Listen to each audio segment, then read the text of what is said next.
భర్త నీకు ద్రోహం చేశాడు, తేడా పడ్డాడు.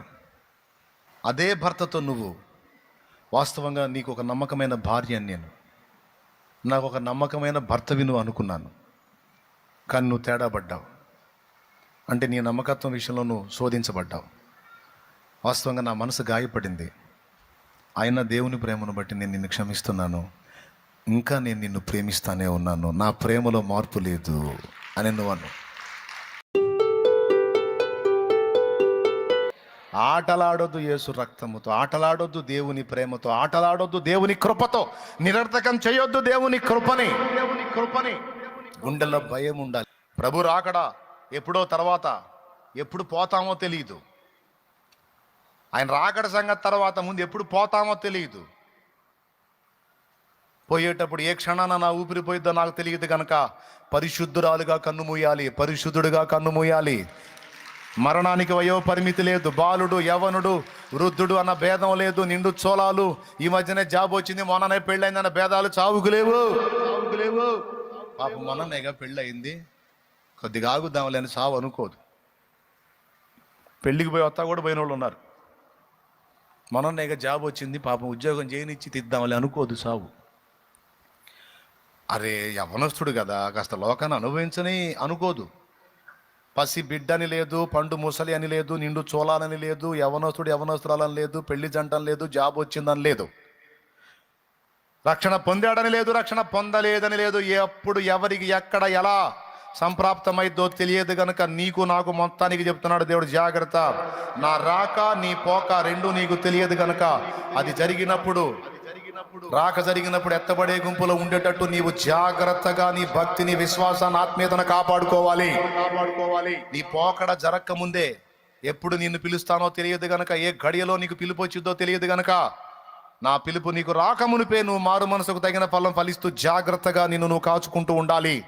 నీ దీపం వెలుగుతూ ఉండాలి, నీ నడుము కట్టుకొని ఉండాలి, సిద్ధంగా ఉండాలని నా దేవుని వాక్యం అనేక చోట్ల నొక్కి వక్కాణిచ్చింది తమ్ముడు, చెల్లి. అందుకనే ఎప్పటికప్పుడు మనల్ని మనం జాగ్రత్త చేసుకోవాలి. ఏదన్నా తెలిసి తెలియని అతిక్రమం జరిగితే దేవుని ముందు ఒప్పుకొని, ఏ రోజుకు ఆ రోజు ఒప్పుకొని సరిదిద్దుకొని దేవుడు క్షమించాడని నమ్మి మళ్ళా దాని జోలికి పోకుండా పోరాడాలి. నిన్ను ఎట్లనన్నా మళ్ళా చెరబాట చూస్తాయి, లొంగకూడదు, తప్పించుకు తిరగాలి. ఈ లోకంలో ఉన్నంత వరకు నీ వంతు పోరాటం నువ్వు చేయాలి.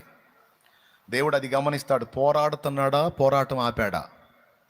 పాపానికి వ్యతిరేకంగా పోరాడుతుందా, పోరాటం ఆపేసి రాజీ పడిందా? రాజీ పడితే తప్పదు కోటింగ్. పోరాడుతున్నంత వరకు నీ పక్షాన దేవుడు ఉంటాడు. అర్థమైతే గట్టి కూడా, నువ్వు పోరాడినంత వరకు, పరిశుద్ధ జీవితం కోసం పోరాడినంత వరకు, పాపానికి వ్యతిరేకంగా పోరాడినంత వరకు నా దేవుని హస్తం నీకు తోడుగానే ఉంటుంది. అందరూ లైవ్లో ఉన్నవాళ్ళు కూడా వినండి జాగ్రత్తగా. అర్థమైందా? మన పాప పరిహారం కోసం తండ్రి అతను చెప్పింది నిజమే, అయినా నా బిడ్డ నా ముందు ఒప్పుకుంది తన పాపాలు, ఇదిగో అందుకొరకే నేను వెల చెల్లించాను కదా, ఈ రక్తమును బట్టి నా బిడ్డని విడిచిపెట్టు అంటే ఆయన రక్తమును బట్టి మన అతిక్రమములన్నీ కడిగి వేయబడతాయి. ఎందు నిమిత్తం విజ్ఞాపన జరుగుతుందంటే, సాతాను ఎన్నోసార్లు మనల్ని గోధుమలను జల్లించినట్టు జల్లించడానికి ప్రయత్నించాడు, కోరుకున్నాడు. కొన్నిసార్లు మనం ఊహించినటువంటి శోధనలు మన మీదికి వచ్చాయి. విశ్వాస పరీక్షలు అంటారు వాటిని. యేసు ప్రభుని ఆ రాత్రి బంధించినప్పుడు శిష్యులు పరారయ్యారు. ఎలాంటి శోధన అది అంటే, యేసును విడిచి పారిపోయే శోధన, విశ్వాసము నుండి తొలగిపోయే శోధన. అలాంటి శోధన ఎదురైంది అపోస్తలులకి. నీకు నాకు కూడా ఎదురవుతాయి. మన స్థాయికి తగ్గట్టు, మనకు సంబంధించినంత వరకు మనము కూడా శత్రువు చేత జల్లించబడతాం. జల్లించబడటానికి దేవుడు కూడా అనుమతిస్తాడు.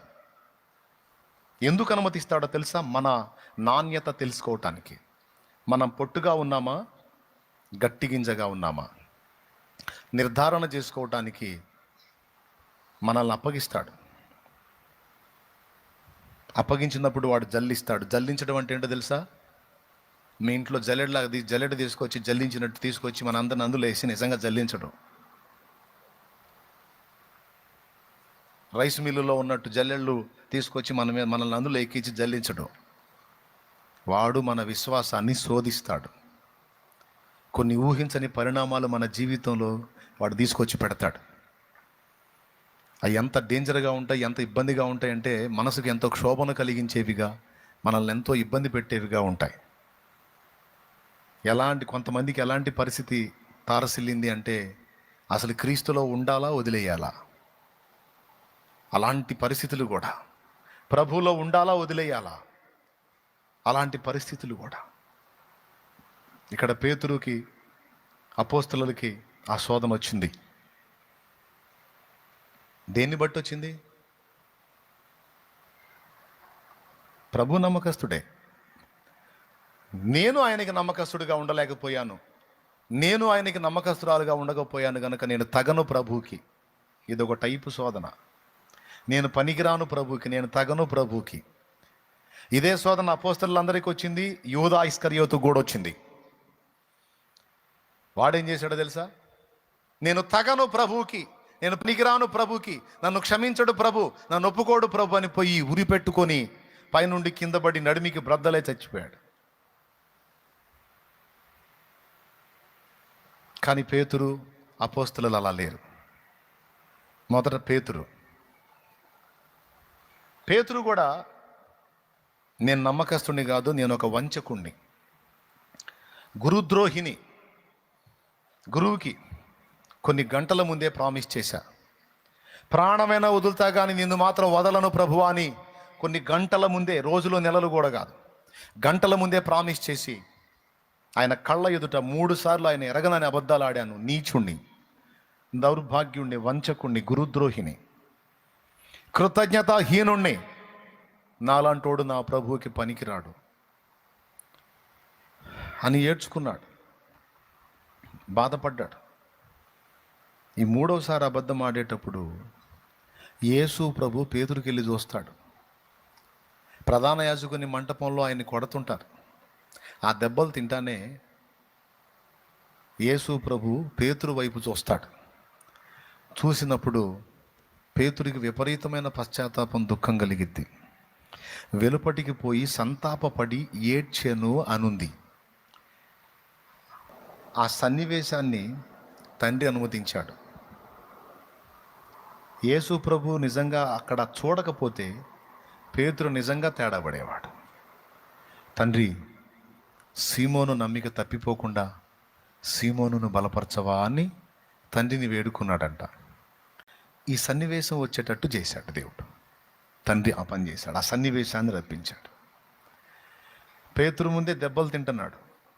ఆ దెబ్బలు తింటూనే ఈ 3వసారి అబద్ధం ఆడినప్పుడు నేను అబద్ధం ఆడుతున్న సంగతి ప్రభు చూస్తాడేమో అని గమనిస్తాడు. నేను ఇప్పుడు 2 సార్లు ఆడాను, ఇప్పుడు 3వసారి కూడా ఆడాను, ఆయన చూస్తున్నాడేమో. అద్దుగో చూశాడు, చూడండి, కనపడుతుందా మీకు స్క్రీన్ మీద? అదిగో చూశాడు, చూడండి. 3వసారి అబద్ధం ఆడిన తర్వాత ఆ సన్నివేశం ఆ ప్రభుకి వెళ్ళి చూశాడు. అది ఇక్కడ కోతలు కోసేటప్పుడు ఇది ఏంటి, నేనా ప్రాణమైన పెడతాను కానీ ఎట్టి పరిస్థితుల్లో నిన్ను వదిలి పారిపోయే ప్రసక్తే లేదు. ఇక్కడ కోతలు కోసిన టైం ఇది.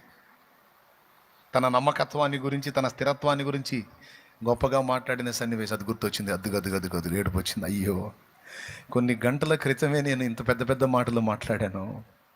కొన్ని గంటల క్రితమే నీ కోసం ప్రాణం ఇస్తానని మాట్లాడి, నీ కోసం నిలబడతానని మాట్లాడి, నిలబడలేకపోయిన అధముణ్ణి, అస్థిరుణ్ణి, గురుద్రోహిని అని బాధపడ్డాడు. అయితే యేసు ప్రభు చూపులోని ఆంతర్యం రకరకాలుగా భక్తులు చెప్తారు. నేను అర్థం చేసుకున్నది ఏంటంటే, సీమోను నువ్వు 3 సార్లు నన్ను ఎరగనని అబద్ధం ఆడావు. వాస్తవంగా నువ్వు పొరపాటు పడ్డావు, అయినా నిన్ను ప్రేమిస్తున్నాను, అయినా నిన్ను ప్రేమిస్తున్నాను, నేను నిన్ను అర్థం చేసుకుని క్షమిస్తున్నాను. చూడండి,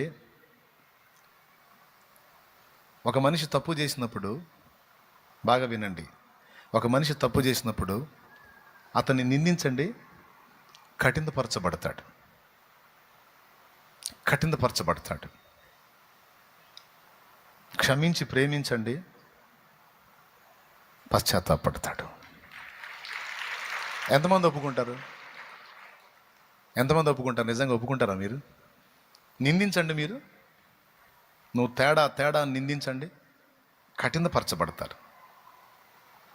నేను తేడా అంటే ఇంక తేడా చేయని వాళ్ళు ఎవరున్నారు? అందరు తేడానే అని ఇంకా కఠినపరచబడి దుర్మార్గంగా మారిపోతారు. కానీ క్షమించి ప్రేమించండి, ప్రేమించి క్షమించండి. ఇగో నువ్వు తేడా పడ్డావు, చాలా పెద్ద ద్రోహమే చేశావు, అయినా నేను నిన్ను ప్రేమిస్తున్నాను అను. గుండె పగిలిపోద్ది.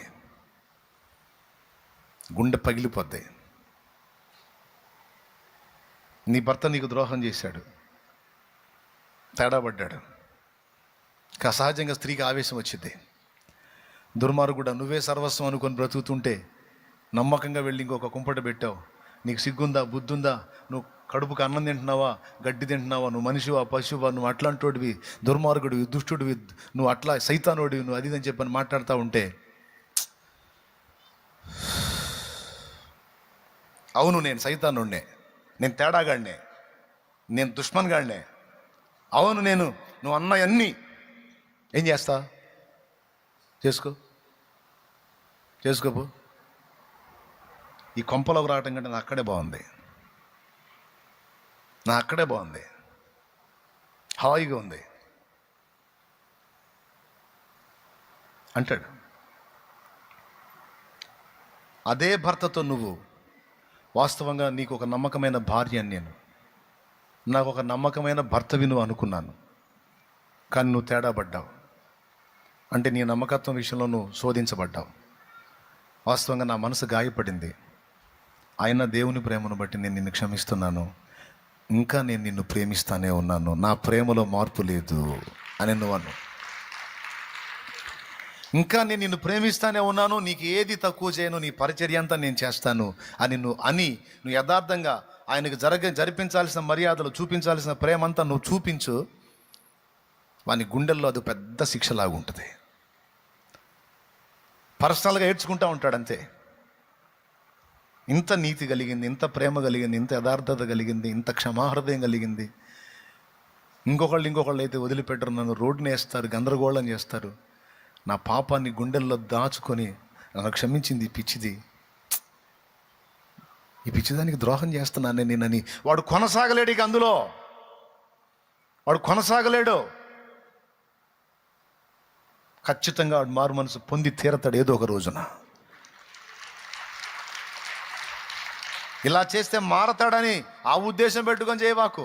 నీ నేచర్ అది అయి ఉండాలి. ఆడు మారకపోని నేనైతే క్షమిస్తాను, ప్రేమిస్తాను. ఒక భార్యగా ఏం తక్కువై నా భర్త మరొక స్త్రీ వైపు చూశాడో, ఏం కొదువై నా భార్య ఇంకొక వైపు చూసిందో, అవన్నీ నేను సరి చేసుకుంటాను, నేను భర్తీ చేస్తాను, నేను జరిగించాల్సిన న్యాయం అంతా జరిగిస్తాను అని ఒక స్త్రీ అనుకోగలిగితే తప్పకుండా అతడు రూపాంతరం చెందే అవకాశం ఉంటుంది.